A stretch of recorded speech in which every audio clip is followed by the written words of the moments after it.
U.N Secretary-General Antonio Guterres will meet with U.S. President Donald Trump this Friday at the White House to discuss a range of global issues, including North Korea.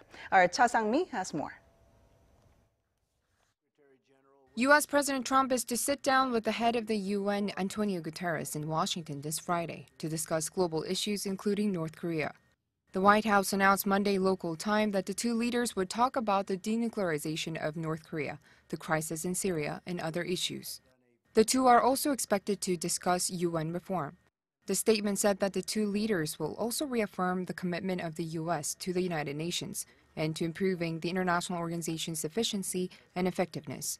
The move is seen as Trump's attempt to boost relations with the UN ahead of the North Korea-U.S. summit next month to help ensure the support of UN bodies like the International Atomic Energy Agency. There's interest over whether Trump and Guterres will talk about easing sanctions on North Korea or Pyongyang to completely dismantle its nuclear programs, a line mentioned by U.S. Secretary of State Mike Pompeo during his recent second visit to Pyongyang. Yet some experts say the meeting will rather cover more general issues.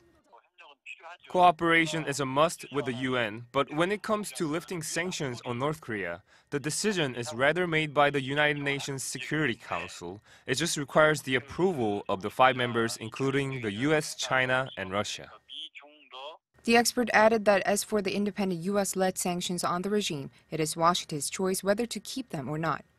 Also, with some people suggesting Trump is in the running for the Nobel Peace Prize, the expert said it is not much of a surprise that Trump is trying to mend relations with the top international diplomatic organization. Cha Sang-mi, Arirang News.